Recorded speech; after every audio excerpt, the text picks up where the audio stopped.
Lucky ने जैसे ही अपनी बात खत्म की, वो चमकती हुई आंखों से डिंपल को देखने लगा। उसे लग रहा था कि डिंपल उसके इस एक्शन पर शाबाशी देगी, लेकिन डिंपल की आंखों का ठंडापन कुछ और ही कहानी सुना रहा था। धीरे धीरे उसकी आंखों का ठंडापन गुस्से में बदलने लगा था। उसकी आंखें लाल हो गई थी और सांसें फूलती जा रही थी। कैफेटेरिया में जाने के लिए जैसे ही लकी ने फिर से डिंपल का हाथ पकड़ा, मानो उसे करंट लगा हो, और वो जोर से चिल्लाई, निकलो यहां से, गेट लॉस्ट। डिंपल ने बहुत तेज आवाज में कहा था, और उसकी आवाज सुनकर फिर से सभी लोग उसकी ओर देखने लगे थे। अटेंशन लेना डिंपल की आदत थी। लकी को मन ही मन हंसी आ रही थी, फिर भी उसने चेहरे पर टेंशन लाते हुए पहले बाकी सभी लोगों को देखा और फिर डिंपल की ओर देखते हुए बोला, अरे डिंपल, क्या हो गया? लकी का चेहरा देखकर तो ऐसा लग रहा था जैसे उसे समझ ही नहीं आ रहा था कि डिंपल उसके साथ क्या कर रही थी, लेकिन मन ही मन वो सारा खेल समझ चुका था। लकी, तुम एक नंबर के ना गधे हो, उल्लू हो, पागल हो। तुम्हें जरा से पैसे क्या मिले, तुम अपने आप को मसीहा समझने लगे।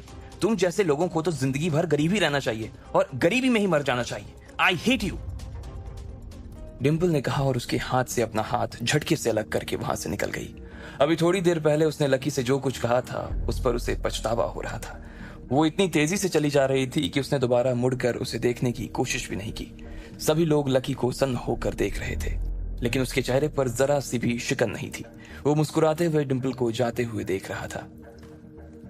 डिंपल, ये सिर्फ तेरा लिटमस टेस्ट था। मुझे मालूम है तू पैसे का आइसक्रीम देखकर मक्खी की तरह उस पर बैठने आ गई थी। तुझे क्या लगता है 1,30,000 रुपए देने से मैं गरीब हो जाऊंगा? मेरे पास ऐसे हजारों 1,30,000 रुपए हैं, लकी ने कहा और अपने सफेद शर्ट पर से डिंपल के हाथों के निशान को साफ करते हुए वहां से निकल गया। इधर ये सब होने के बाद लकी का फिर से लाइब्रेरी जाकर पढ़ने का मन नहीं था। वो अपने दोस्तों के पास जाना चाह रहा था, लेकिन अमित रोशनी के साथ बिजी था और गर्वित प्रीतम लैब में अपने पेंडिंग काम निपटा रहे थे। इसलिए लकी कॉलेज में ऐसे ही इधर उधर टहल रहा था। थोड़ी देर बाद वो गार्डन में जाकर बैठने ही वाला था कि अचानक उसका फोन बजा। लकी ने अपनी जेब से फोन निकाला और देखा कि भूमिका का फोन था। बताओ लीडर, आप कहां पर ट्रेनिंग कर रहे हो? मैं वहीं आ जाता हूं। बास्केटबॉल कोर्ट आ जाऊं, पानी लाना है। लकी ने भूमिका को कुछ बोलने का मौका ही नहीं दिया। ना जाने क्यों, लेकिन उसे ऐसा लग रहा था जैसे वो 7वें आसमान पे था।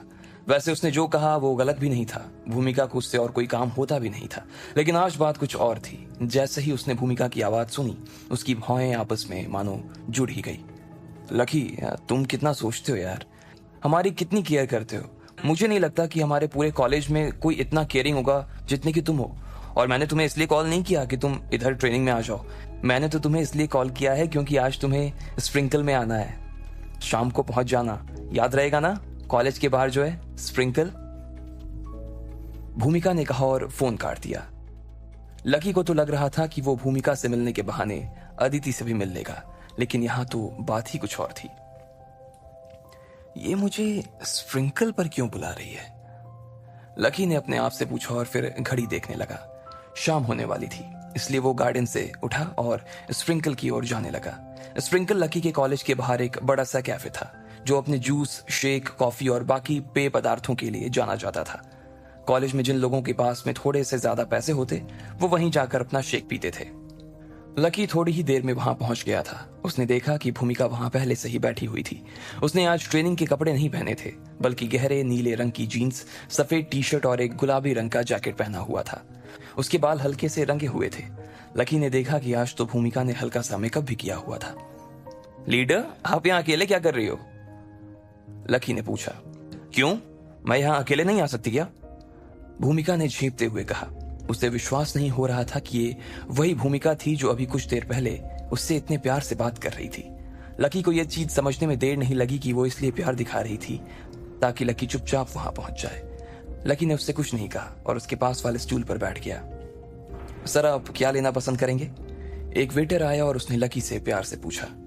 अरे ओ, इससे पूछने की जरूरत नहीं है, ये यहाँ पहली बार आया है, इसके लिए एक कैपेचिनो ले आओ। भूमिका ने बीच में ही घुसते हुए कहा। थोड़ी ही देर में लकी के लिए एक कॉफी आ गई थी। लकी चुपचाप बैठकर वहीं कॉफी पी रहा था और भूमिका तब तक ये सोच रही थी कि आखिर वो लकी को अपना प्लान कैसे समझाए। उसे लग रहा था कि उसके प्लान के लिए लकी से सुटेबल और कोई नहीं था। लकी ने देखा कि उसको देखते ही भूमिका के चेहरे पर मुस्कान तैर गई थी, जिसे देखकर एक बार के लिए लकी भी डर गया था। लकी को उसका इस तरह से उसे देखना अच्छा नहीं लग रहा था और वो बहुत असहज महसूस कर रहा था। वो समझ गया था कि आज भूमिका उसे फिर से किसी चक्कर में फंसाने वाली थी। देखो, मैं सीधा पॉइंट पे आती हूँ। मैं तुमसे एक फेवर चाहती हूँ। फेवर यह है कि तुम्हें मेरी कजन बहन का बॉयफ्रेंड बनना पड़ेगा, भूमिका ने कहा। बॉयफ्रेंड? ये शब्द सुनते ही लकी थोड़ा सा चौंक गया था। उसने टेबल पर रखा टिश्यू उठाया और अपना मुंह पोंछने लगा। लकी पहले ही भूमिका के मुंह से यह सुन चुका था कि उसकी कजन की उम्र काफी ज्यादा हो गई थी और अभी तक उसकी शादी नहीं हुई थी। लीडर, आप क्या मजाक कर रहे हो? लकी ने कहा और भूमिका की ओर देखने लगा। वो तो यही मानता था कि भूमिका की नजर में वो एक फटीचर और लूजर ही था, जिसकी कोई रिस्पेक्ट नहीं थी। फिर वो उसे अपनी बहन का बॉयफ्रेंड क्यों बना रही थी? अबे ओ, मैं तेरे साथ क्यों मजाक करने लगी? मेरे पास इतना टाइम नहीं है कि मैं यहाँ बैठकर तेरे साथ मजाक करूं, समझा ना? मेरी बहन की उसके बॉयफ्रेंड से कुछ ज्यादा डिमांड नहीं है और ना ही उसकी कोई लंबी चौड़ी लिस्ट है कि उसका बॉयफ्रेंड ऐसा हो वैसा हो। ऐसा कुछ नहीं है। बस उसे ये चाहिए कि उसका बॉयफ्रेंड ईमानदार हो और उसकी बात मानने वाला हो, बस। और मुझे लगता है कि इस रोल के लिए तुमसे ज्यादा और कोई फिट नहीं बैठ सकता है, भूमिका ने कहा।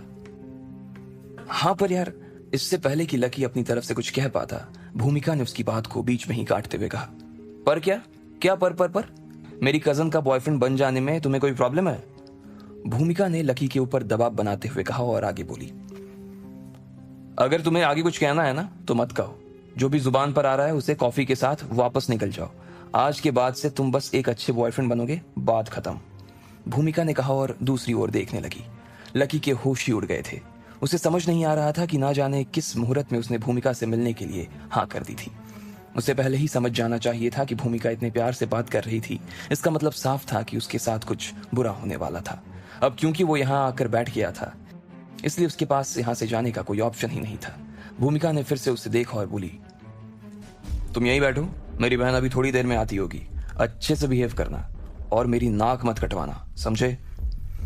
भूमिका ने लकी की बैठे बैठे ही डेट सेट कर दी और फिर वो अपना फोन निकालकर अपने कजन को फोन करते हुए बाहर चली गई।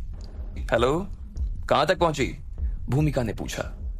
हाँ, बस पहुंचने ही वाली हूं। मैप पर 1 किलोमीटर और बता रहा है। मैंने तुमसे कहा था ना कि मेरे लिए कोई ढूंढ कर रखना। कोई मिला क्या? उसकी कजन ने उधर से पूछा। हाँ, मैंने उसे ढूंढ लिया है। इस वक्त वो मेरे साथ स्प्रिंकल पर ही बैठा है, भूमिका ने गर्व के साथ कहा। हाँ, लेकिन जैसा चाहिए था वैसा ही है ना? उसकी कजन ने पूछा। हाँ, बिल्कुल वैसा ही है और मैं शर्त लगाकर कह सकती हूँ कि आपको भी वो बहुत पसंद आएगा। मुझे अपने पूरे कॉलेज में ना इससे अच्छा और कोई नहीं मिल सकता।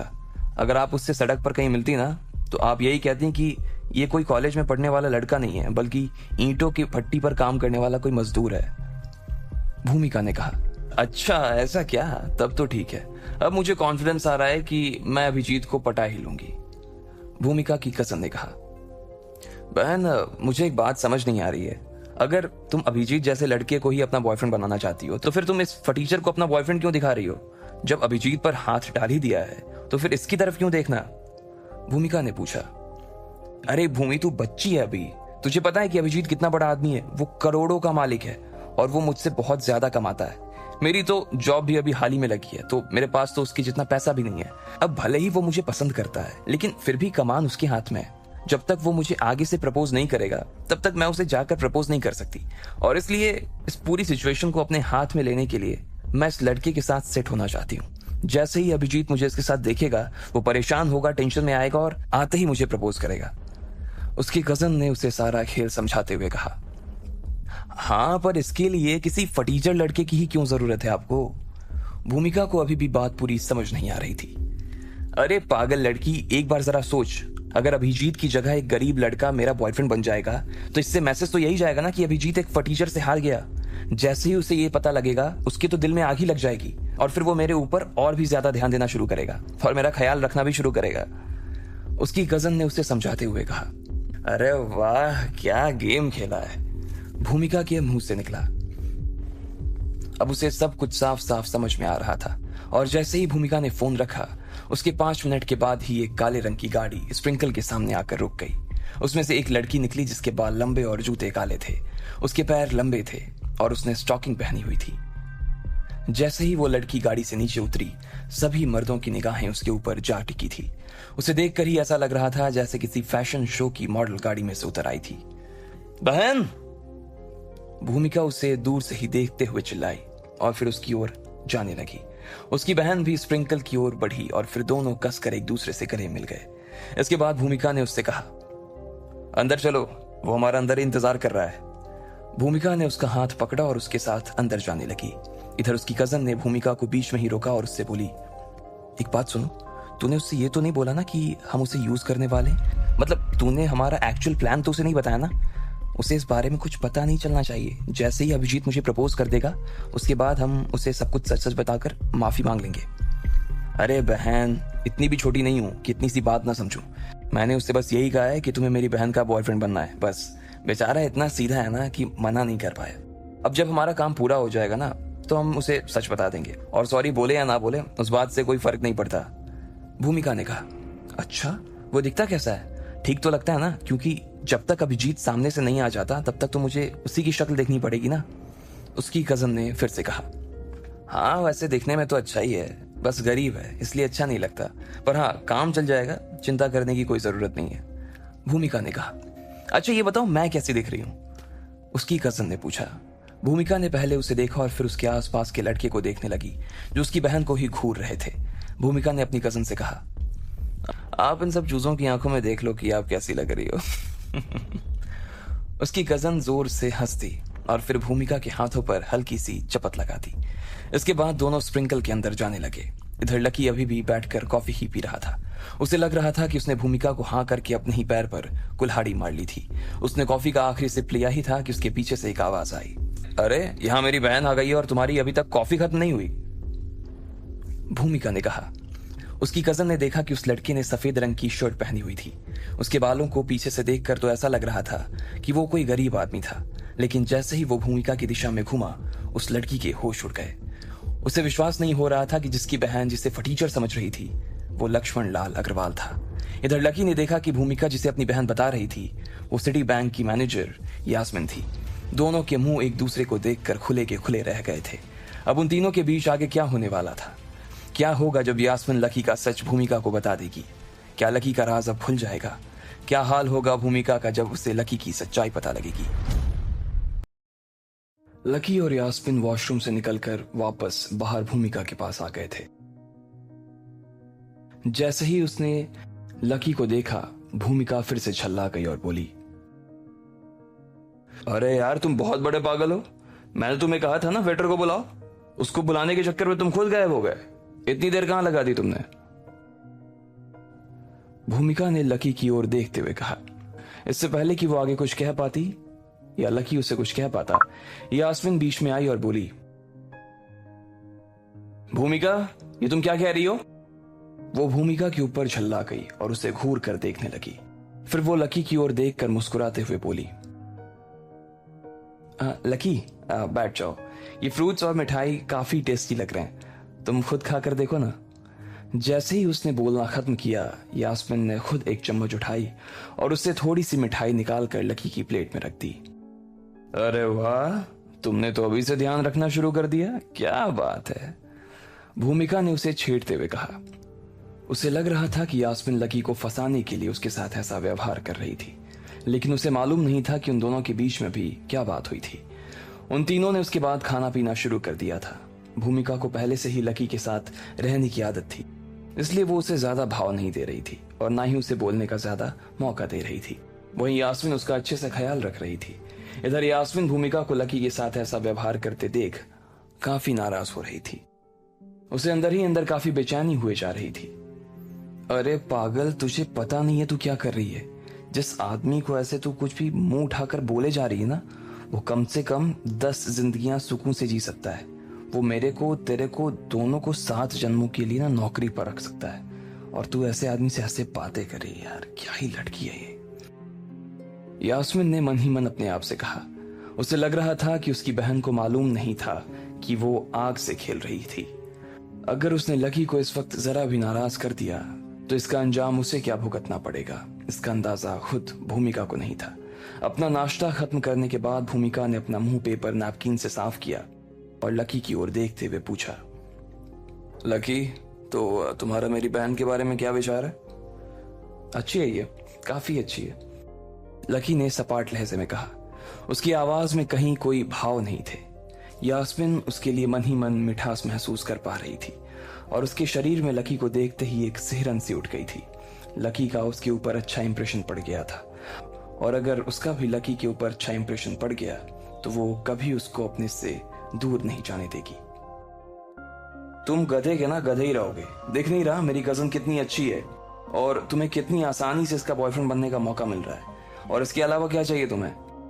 भूमिका ने फिर से जलती हुई आग में हाथ डालने की कोशिश करते हुए कहा और फिर खुद की ही बात पर हंसने लगी।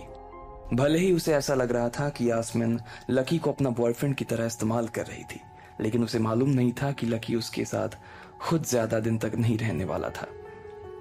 तुमने देखा मेरी बहन का लाइफस्टाइल कितना हाई क्लास है। अगर मैं सही शब्दों में कहूं ना तो अंधे का निशाना सीधा सोने की मुर्गी पे लग गया है। तुम्हें मालूम है कि तुम्हारी लिमिट क्या है, उसके बाद भी तुम इतना भाव खा रहे हो, भूमिका ने कहा। जैसे ही उसने अपनी बात खत्म की वो हंसते हुए यास्मिन की ओर देखने लगी।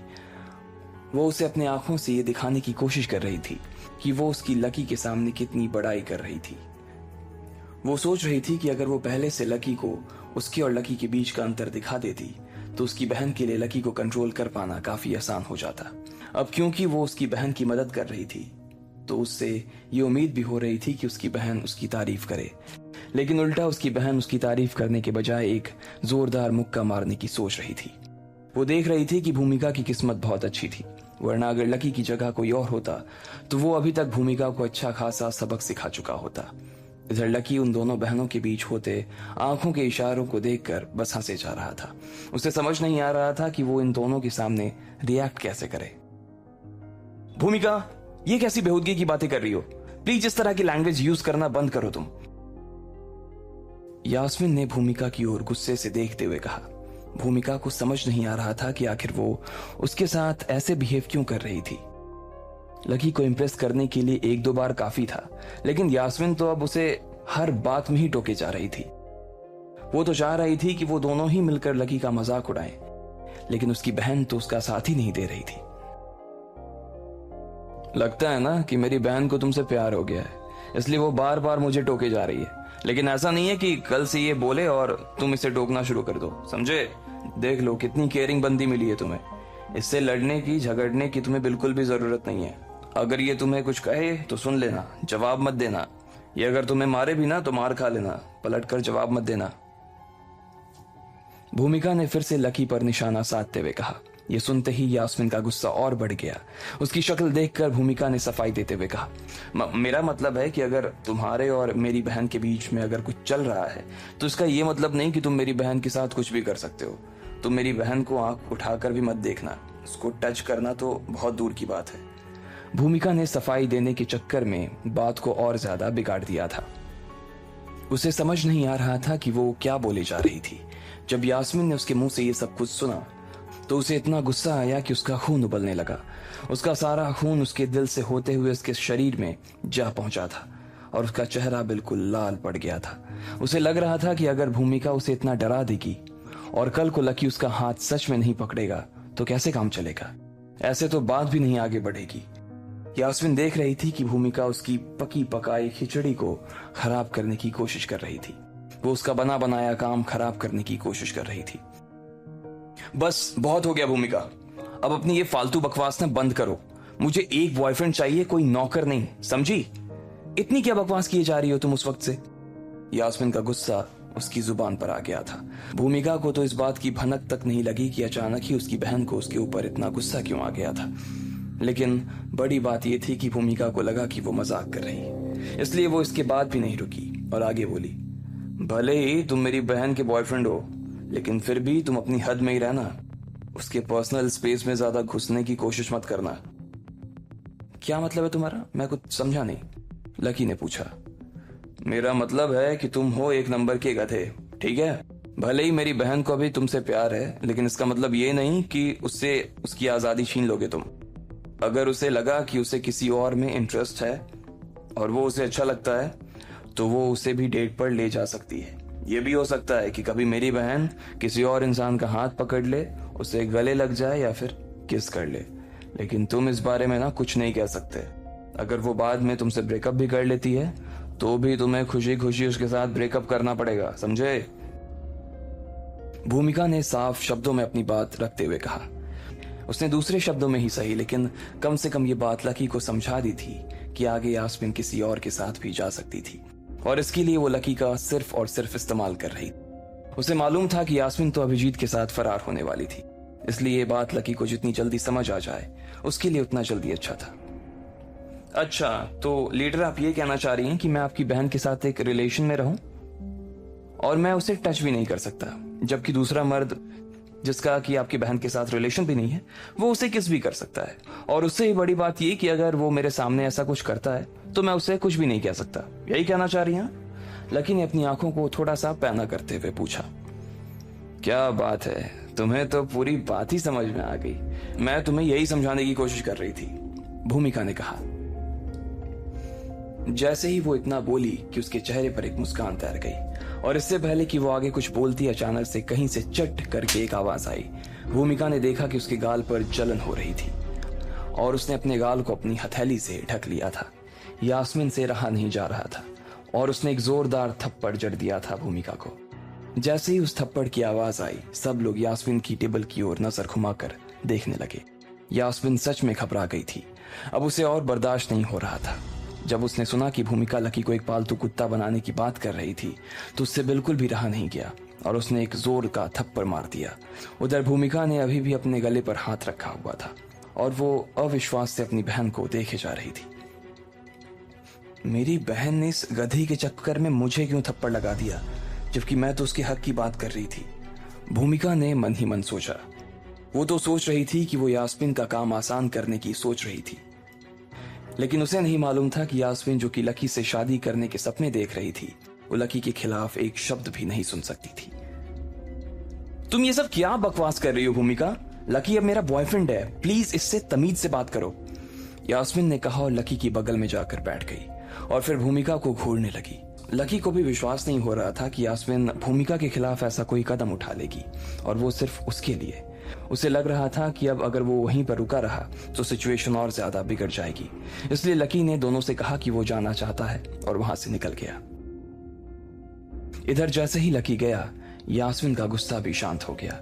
अब उसे भूमिका को इस तरह बैठा देखकर अपने आप पर गुस्सा आ रहा था और उसके ऊपर तरस आ रहा था, लेकिन उसने देखा कि भूमिका यास्मीन के हाथों से थप्पड़ खाने के बाद भी हंसे जा रही थी। उसकी हंसी देखकर यास्मीन को समझ नहीं आ रहा था कि वो उससे माफी मांगे या नहीं।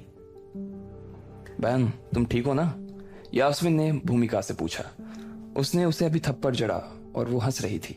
कहीं ऐसा तो नहीं कि उसके थप्पड़ की वजह से भूमिका के दिमाग का तार हिल गया था। बहन, ये तुम्हारा प्लान था? तुमने अभी मुझे सिर्फ इसलिए थप्पड़ मारा ना ताकि तुम आगे लकी से अपनी बात मनवा सको और उसे अपनी उंगलियों पर नचा सको, इसीलिए ना? भूमिका ने बहुत ही अलग बात करते हुए यास्मीन से कहा। यास्मीन ने तो सोचा भी नहीं था कि भूमिका के दिमाग में थप्पड़ खाने के बाद भी ऐसी कोई बात आएगी। भूमिका ने अपने लाल पड़ चुके गाल को रगड़ा और थोड़े से शिकायती लहजे में यास्मीन से बोली, बहन, अगर तुम्हें कुछ ऐसा ही करना था और उस गधे को दिखाना ही था तो थोड़ा धीरे तो थप्पड़ मार लेती। मेरा गाल सुन पड़ गया है और इसमें जलन भी हो रही है। ये सुनने के बाद यास्मीन ने एक राहत की सांस ली। अब उसे ऐसा लग रहा था कि उसकी बहन का दिमाग खराब नहीं था। सॉरी भूमिका, शायद मैंने तुम्हें कुछ ज्यादा ही जोर से थप्पड़ मार दिया। मुझे ऐसा करना नहीं चाहिए था, लेकिन तुम देखना, मैं इस चीज का बदला उस आदमी से जरूर लूंगी। तुम्हें इस थोड़े से दर्द के बाद ना बहुत सारे फायदे होने वाले हैं। यास्मीन ने भूमिका के गालों पर प्यार से हाथ फेरते हुए कहा। हाँ, मुझे मालूम है, फायदा तो होगा ही ना बहन। जब तुम्हें अभिजीत मिल जाएगा, इसके बाद तुम्हें मुझे हर महीने 10,000 रुपए देने पड़ेंगे, ठीक है? भूमिका ने यास्मीन की ओर देखते हुए कहा, लेकिन उसे मालूम ही नहीं था कि यास्मीन अभिजीत से अब आगे बढ़ चुकी थी। इधर लकी को भूख लगी थी और वो कॉलेज के पास एक मेस में आ गया था। जैसे ही वो अंदर घुसा, वहां बहुत भीड़ थी। वो लाइन में लगा और जैसे ही वो खड़ा हुआ, उसके पीछे से आवाज आई, ओह, आप इधर हैं? खानदानी रईस, कपड़े तो देखो, कपड़े हैं या पोछा? कैसे लोग होते हैं ये सब भी यार, ऐसे कपड़े पहनकर शर्म नहीं आती? यहाँ आकर खाना खाने का पैसा ये लाते कहां से हैं, मांग के या चुरा के? लकी ने जैसे ही पीछे मुड़कर उन लड़कियों की आवाज सुनी, उसका दिल गुस्से से भर आया। उसने घूर कर देखा तो वो 3 लड़कियां उसकी ओर ही आ रही थी। उसे लगा कि जब वो उन्हें जानता ही नहीं था तो फिर वो उसके बारे में ऐसी बात क्यों कर रही थी। लेकिन उसने देखा कि वो लड़कियां लकी को तो देखे बिना ही आगे निकल गई और एक लड़की के सामने खड़ी हो गई।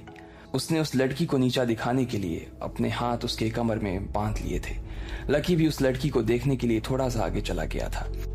वो देखना चाह रहा था कि आखिर कौन थी वो लड़की जिसे वही ताने सुनने को मिलते थे जो लकी को मिलते थे।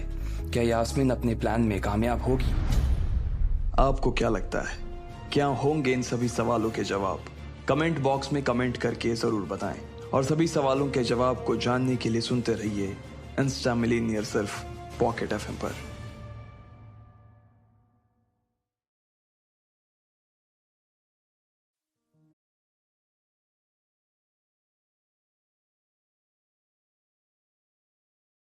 जैसे ही लकी और यास्मीन ने एक दूसरे को देखा, उन दोनों की आंखें खुली की खुली रह गई थी। यास्मीन ने उसे देखते ही पहचान लिया था कि उसके सामने खड़ा आदमी आखिर कौन था। उसे मालूम था कि यही आदमी अभी थोड़े दिन पहले ही बैंक से सुप्रीम कार्ड लेकर निकला था। यास्मीन ने इसके बैंक से चले जाने के बाद मैनेजर से लकी के बारे में बात भी की थी। तब उसने यास्मीन को बताया कि उसके पास कितना सारा पैसा और कितनी सारी प्रॉपर्टी थी। उसने ये भी बताया कि लकी ही वो पहला इंसान था जिसने उस ब्रांच में से फिंगरप्रिंट के जरिए पैसे निकाले थे। ये सुनते ही यास्मीन की आंखें फटी की फटी रह गई थी। अब जब इतना अमीर आदमी उसके सामने खड़ा था तो यास्मीन को समझ नहीं आ रहा था कि वो कैसे बिहेव करे। अरे तुम्हारी आंखें हैं या बटन? तुम्हें दिख नहीं रहा कि मेरी बहन खड़ी है? इसके लिए चेयर कौन खींचेगा? भूमिका ने लकी को हरकाते हुए कहा। यास्मीन ने भूमिका को घूर कर देखा और फिर लकी की ओर प्यार से देखते हुए बोली, हेलो, कैसे हैं आप? भूमिका को लगा कि उसकी बहन लकी के साथ फ्रेंडली होने की कोशिश कर रही थी ताकि वो अपनी बात से मुकर न जाए। फिर भी भूमिका से रहा नहीं गया और वो फिर से बोली, चेयर खींचो। अरे अरे उसकी कोई जरूरत नहीं है, मैं खुद ही ले लूंगी, यास्मीन ने कहा और कुर्सी खींचकर खड़ी हो गई। वो लकी के बैठने का इंतजार कर रही थी। लकी को मन ही मन अपनी किस्मत पर हंसी आ रही थी। अंदर ही अंदर हंसते हुए पहले वो बैठा और फिर उसके सामने यास्मीन और भूमिका भी बैठ गए। भूमिका को लग रहा था कि यास्मीन लकी के सामने कुछ ज्यादा ही बन रही थी। उसे समझ नहीं आ रहा था कि लकी को इतना भाव क्यों दे रही है। वो तो वैसे भी इस खेल में प्यादा है, तो उसे अभी से इतना सिर पर क्यों चढ़ाना? भूमिका ने मन ही मन सोचा। फिर उसे लगा कि हो सकता है यास्मीन उसे किसी भी तरह का शक करने का मौका नहीं देना चाहती होगी, इसलिए वो इसी तरह से बात कर रही है। बहन, मैं तुम्हारा इससे इंट्रोडक्शन करवा देती हूँ। इसका नाम लकी है, हमारे कॉलेज में सेकेंड ईयर का स्टूडेंट है। काफी काफी काफी ईमानदार लड़का है और मुझे लगता है कि तुम्हें इससे ज्यादा ईमानदार लड़का ना और कहीं नहीं मिल सकता है। भूमिका ने अपनी बहन के सामने मुस्कुराते हुए कहा। फिर उसने लकी की ओर देखा। उसके चेहरे से साफ पता चल रहा था कि उसे इन दोनों के इरादे की कोई भनक नहीं थी, इसलिए भूमिका की खुशी भी दोगुनी हो गई थी। वहीं यास्मीन ने उसे देखा और शर्मिंदा होते हुए उसके सामने हाँ में गर्दन हिला दी। इसके बाद भूमिका उसके खाने पीने के लिए कुछ ऑर्डर करने के लिए मेनू देखने लगी, लेकिन आज क्योंकि वहां पर भीड़ ज्यादा थी इसलिए वेटर भी आने में थोड़ी देर कर रहा था। अरे क्या हुआ लकी, तुम्हारे होश क्यों उड़ गए और इधर उधर क्या देख रहे हो? जाकर वेटर को बुला लाओ ना। देख नहीं रहा कि मैं कितने देर से हाथ में मेनू पकड़े खड़ी हूं? भूमिका ने फिर से उसे दुत्कारते हुए कहा और फिर टेबल पर मेनू रखकर अपने पैर पर पैर डालकर बैठ गई। लकी उठकर जाने ही वाला था कि इतने में यास्मीन बोली, अरे अरे नहीं, तुम रुको, मैं जाकर देख कर आती हूँ। उसकी आवाज में एक अजीब सी झिझक थी जिसके पीछे की वजह भूमिका को समझ नहीं आ रही थी। भूमिका जिस तरह से लकी से बात कर रही थी उसे सुनते ही यास्मीन बुरी तरह से घबरा गई थी। या तो उसे अंदाजा नहीं था कि लकी कौन था या फिर उसकी बहन सच में बहुत हिम्मत वाली थी। जैसे ही यास्मीन जाने के लिए उठने वाली थी, भूमिका ने उसे घूर कर देखा और कहा, अरे तुम क्यों जाओगी? लड़का वो है तो उसे जाने दो ना। तुम्हें दिख नहीं रहा कि हम लड़कियां हैं? जाओ, जाकर वेटर को बुला कर लाओ। भूमिका ने लकी की ओर देखते हुए कहा। लकी का मन तो कर रहा था कि वो सीधा उठकर बाहर कहीं चला जाए, लेकिन यास्मीन की ऐसी हालत देखकर उसे मजा आ रहा था। उसे एक पल और ही लगा था कि भूमिका फिर से बोली, भाई लिख कर दूं क्या? जाना। तुम में जरा से भी शर्म नहीं है क्या? लकी को भूमिका के बारे में सब कुछ पता था। वो जानता था कि उसे बात करने की तमीज नहीं थी। सब लोग उसे इसलिए झेल लेते थे क्योंकि वो लीडर थी और लकी को भी उसके इस तरह से बात करने से कोई फर्क नहीं पड़ता था। इसलिए वो चुपचाप खड़ा हुआ और मैनेजर के काउंटर के पास जाने लगा। उसने भूमिका वाली टेबल की ओर इशारा करते हुए वहां पर एक वेटर को भेजने के लिए कहा और सीधा वॉशरूम चला गया। वो इन दोनों से दूर 2 पल सुकून की सांस लेना चाहता था। थोड़ी ही देर बाद जब वो वॉशरूम से बाहर आया तो उसने देखा कि यास्मीन वहीं बाहर ही खड़ी थी। उसके चेहरे पर एक मुस्कान थी, लेकिन लकी उसकी आंखों को देखकर ये कह सकता था कि वो सॉरी फील कर रही थी। इससे पहले कि लकी उससे कुछ कहता, उसने लकी से कहा, मुझे माफ कर दीजिए सर, मुझसे बहुत बड़ी गलती हो गई है और आप मेरी बहन भूमिका की बात का बुरा मत मानिएगा। वो एक नंबर की पागल है। किस तरह के लोगों से किस तरह बात करनी चाहिए उसे इस चीज़ की बिल्कुल भी समझ नहीं है। जैसे उसने आपसे बात की ना, वो सुनकर मुझे बहुत बुरा लगा और मैं उसके बिहाफ से आपसे माफ़ी मांगती हूँ। यास्मीन के माथे पर चिंता की लकीरें बन गई थी। वो सच में बहुत परेशान दिख रही थी। नहीं, ऐसी कोई बात नहीं है। भूमिका मेरे साथ हमेशा ऐसे ही बात करती है, इसलिए मैं उसकी बातों का नाम बुरा नहीं मानता। लकी ने मुस्कुराते हुए कहा और फिर यास्मीन की आंखों में देखते हुए बोला, वैसे तुम्हें पता है कि मैं कौन हूं? लकी को अभी तक यही याद था कि जब आखिरी बार जब वो यास्मीन से मिला था तो लकी के बैंक के बाहर जाने के बाद भी यास्मीन ने उसकी बात पर विश्वास नहीं किया था कि वो है कौन। इसलिए लकी को अभी भी इस बात पर शक हो रहा था कि वो भूमिका की बात पर इसलिए माफी मांगने आई थी क्योंकि उसे बुरा लगा था, या फिर वो इसलिए आई थी क्योंकि उसे उसकी असलियत का पता चल गया था। यास्मीन ने 1 सेकंड का वक्त लिया और फिर लकी के सामने बिना कुछ बोले सिर्फ हाँ में अपनी गर्दन हिला दी। भले ही वो लकी की असली पहचान के बारे में पूरी तरह से नहीं जानती थी, लेकिन फिर भी वो इतना तो जानती थी कि लकी वाकई बहुत अमीर था। मुझे एक बात का जवाब दो, जब तुम खुद इतनी अमीर हो, इतने अच्छे बैंक में जॉब कर रही हो, तो फिर एक गरीब को अपना बॉयफ्रेंड क्यों बनाना चाहती हो? लकी ने पूछा। जब से उसने यास्मीन को देखा तभी से उसके मन में ये सवाल घूमे जा रहा था। सर वो असल में यास्मीन को समझ नहीं आ रहा था कि वो लकी के इस सवाल का जवाब कैसे दे। अगर वो लकी को सच बता देती तो उसे लग रहा था कि लकी उसकी लाइफ की कहानी को यही खत्म करवा देता। लकी अभिजीत से कई गुना ज्यादा अमीर था। अचानक यास्मीन को लगा कि ये उसके लिए और भी अच्छा मौका था। उसे लग रहा था कि अगर वो अभिजीत की जगह लकी को फंसाने में कामयाब हो जाती है तो उसकी लाइफ सेट हो जाएगी और उसे फिर से कभी पीछे मुड़कर देखने की जरूरत नहीं पड़ेगी। पैसा, पावर, इज्जत सब उसके पैरों में होंगे। वो रातों रात अमीर हो जाएगी, बहुत अमीर। ये सोचते ही अचानक यास्मीन के दिमाग में एक तरकीब आ गई थी। वो सोच ही रही थी कि क्यों ना लकी को ही इस्तेमाल किया जाए। इसलिए उसके सवाल के जवाब में यास्मीन बोली, आखिरी बार जब हम बैंक में मिले थे तब मैंने आपके बारे में ना बहुत गलत सोच लिया था। मुझे अपने आप पर बहुत गुस्सा आ रहा था। मुझे इस बात पर बहुत घमंड होने लगा था कि मैं बहुत अमीर हूँ और मेरे पास बहुत पैसा है, लेकिन मैं दिल से बहुत गरीब हूँ। मेरे अंदर ना ह्यूमैनिटी नाम की कोई चीज़ ही नहीं है। इसलिए मैंने सोचा कि मैं अपने आप को सुधारने के लिए एक गरीब से प्यार करूँगी ताकि मैं ज़िंदगी का असली सुख देख सकूँ, उसे फील कर सकूँ। अगर मेरा उसके साथ सब कुछ ठीक चलने लगा तो मैं उसी से शादी भी कर लूंगी। मुझे उसमें कोई दिक्कत नहीं है। यास्मीन की आवाज में गंभीरता थी। वो लकी से फेवर लेने के लिए जितना पोलाइट हो सकती थी उतना पोलाइट होने की कोशिश कर रही थी। अच्छा, लकी ने कहा, लेकिन लकी को तो उसकी आंखों में कुछ और ही नजर आ रहा था। जैसे ही लकी ने उसकी आंखों में इस तरह देखा तो यास्मीन ने अपनी नजर नीचे झुका ली। इससे पहले कि लकी के मन में उसके लिए शक और ज्यादा गहरा था, उसने लकी से कहा, मैं सच बोल रही हूँ सर। मैं कसम खाकर कह रही हूँ कि मैं आपके सामने झूठ नहीं बोल सकती हूँ। अगर मैं झूठ बोल रही हूँ ना तो मुझे ऐसी मौत आई जैसे आज तक किसी को ना आई हो। यास्मीन ने लकी को यकीन दिलाने के लिए और उसका दिल जीतने के लिए कसम तक खा ली थी, लेकिन लकी के मन में अभी भी शक बना हुआ था। ओह, लेकिन इसमें मैं तुम्हारी कोई मदद नहीं कर सकता हूँ। तुम्हें तो पहले से मेरी पहचान के बारे में मालूम है और इसलिए मुझे नहीं लगता कि मैं तुम्हारे लिए ठीक रहूंगा। लकी ने उसकी आंखों को और गहराई से देखते हुए कहा। लकी के मन में ये बात निकलने का नाम ही नहीं ले रही थी कि यास्मीन के इरादे कुछ और ही थे। इसलिए वो सोच रहा था कि उससे पहले से ही जितना दूर रहा जाए उतना अच्छा था। लेकिन इधर यास्मीन भी इतनी आसानी से इतने अच्छे मौके को अपने हाथ से नहीं जाने देने वाली थी।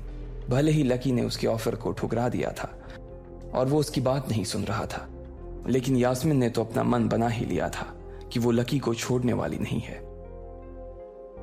सर, एक्चुअली एक और रीजन है जिसकी वजह से मैं बॉयफ्रेंड ढूंढने के लिए ना इतनी मरी जा रही हूँ।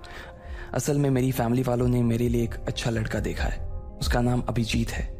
मुझे वो लड़का बिल्कुल भी पसंद नहीं है सर, लेकिन वो और उसका परिवार और मेरा परिवार मेरे पीछे ही पड़े हुए हैं। अब मेरे पास उसे मना करने के लिए ना कोई सॉलिड रीज़न नहीं है, इसलिए मुझे जल्द से जल्द एक बॉयफ्रेंड की तलाश है ताकि मैं उससे पीछा छुड़ा सकूं। सर प्लीज़ इस मैटर में आप ही मेरी हेल्प कीजिए ना सर, प्लीज़। यास्मीन ने उसके आगे हाथ जोड़ते हुए कहा। अभी आधे घंटे पहले तो यास्मीन ये सोच रही थी कि आखिर वो ऐसा क्या करे जिससे अभिजीत उसे जल्द से जल्द प्रपोज करे, लेकिन अब जब उसे पता चला कि उसके सामने लकी था और लकी उससे कई गुना ज्यादा अमीर था, तो वो तुरंत अभिजीत के पाले से कूदकर लकी के पाले में आ गई थी, जहां वो एक और अभिजीत के ऊपर जान छिड़क रही थी और उसके लिए लकी को यूज करने वाली थी। लेकिन जब उसने देखा कि लकी उसकी बात में हाँ करने से थोड़ा झिझक रहा था, तो यास्मीन अपनी आंखों में थोड़े से आंसू ले आई और उसका गला भर आया और उसने भरी हुई आवाज में कहा, सर मेरी सिचुएशन को समझने की कोशिश कीजिए सर, मेरे पास और कोई रास्ता नहीं है सर। मैं जानती हूँ कि आप बहुत ही केयरिंग इंसान हैं और आप मदद भी करते हैं, इसलिए प्लीज़ मेरी हेल्प कीजिए सर, प्लीज़। यास्मीन की एक्टिंग देखकर लकी का दिल एक बार को तो पिघल ही गया था, साथ ही वो काफ़ी सुंदर भी थी और उसकी आंखों में जो आंसू बह रहे थे उसकी वजह से वो और भी खूबसूरत लग रही थी। अच्छा ऐसी बात है, तो फिर चलो ठीक है, मैं मदद करूंगा तुम्हारी। लकी का दिल आखिरकार पिघल गया और उसने यास्मीन के साथ उसके खेल में शामिल होने के लिए हाँ कर दी। Thank you thank you thank you Lucky sir. Yasmin ने तुरंत अपने आंसू पोंछे और मुस्कुराते हुए बोली। इससे पहले कि वो लकी का हाथ पकड़ती उसने कहा, लेकिन मेरी एक शर्त है, मेरी असल पहचान के बारे में किसी को पता नहीं चलना चाहिए, भूमिका को भी नहीं, वरना मैं। लकी ने कहा और यास्मीन की ओर देखने लगा। वो किसी को भी अपनी पहचान के बारे में नहीं बताना चाहता था। वो नहीं चाहता था कि वो कॉलेज में रहते हुए किसी मुसीबत में पड़े। ठीक है, मैं नहीं बताऊंगी। यास्मीन ने तुरंत ही हाँ कर दी। वैसे भी उसकी पहचान के बारे में भूमिका को बताने पर नुकसान यास्मीन का ही होना था। अगर वो उसे बता देती तो हो सकता था कि भूमिका भी उसके पीछे पड़ जाती। वो दोनों तो एक ही कॉलेज में पढ़ते थे और इसलिए भूमिका के पास लकी से मिलने के ज्यादा मौके थे। यास्मीन अपने ही दुश्मन को अपने ही हाथों से किसी भी कीमत पर खड़ा नहीं करना चाहती थी। वहीं यास्मीन को अपने कजन पर हंसी भी आ रही थी। उसे मालूम ही नहीं था कि वो जिससे बदतमीजी से बात कर रही थी वो दरअसल कितना अमीर आदमी था। ऐसे में अगर उसे पता चल भी जाता और वो खुद भी लकी को अप्रोच करने की कोशिश करती, तो भी लकी उसके बिहेवियर की वजह से कभी उसे भाव नहीं देने वाला था। इतनी बात होने के बाद लकी और यास्मीन फिर से अपनी अपनी सीट पर जाकर बैठ गए थे। बेचारी भूमिका, यास्मीन ने कहा और मन ही मन हंसने लगी। लकी ने उसके मुंह से यह सुना और उससे पूछा, क्या बोला तुमने? लकी ने पूछा, नहीं कुछ नहीं, मैं तो बस ये कह रही थी कि भूमिका हमारा इंतजार कर रही होगी, हमें चलना चाहिए। यास्मीन ने कहा, हाँ चलते हैं। लकी ने कहा और आगे निकल गया। यास्मीन लकी को जाते देखकर सोचने लगी। उसे एहसास हुआ कि उसके चारों ओर सीटियां बजनी शुरू हो गई थी। आज उसे पता चला कि लकी की असली पहचान क्या थी। लकी तो हाथी था और अभिजीत उसके आगे चींटी। अब आगे यास्मीन लकी को किस तरह जाल में उलझाने वाली थी। कहीं लकी ने यास्मीन नाम की कोई मुसीबत मोल तो नहीं ले ली थी। दोनों के बीच अब आगे क्या होने वाला था? आपको क्या लगता है, क्या होंगे इन सभी सवालों के जवाब? कमेंट बॉक्स में कमेंट करके जरूर बताएं और सभी सवालों के जवाब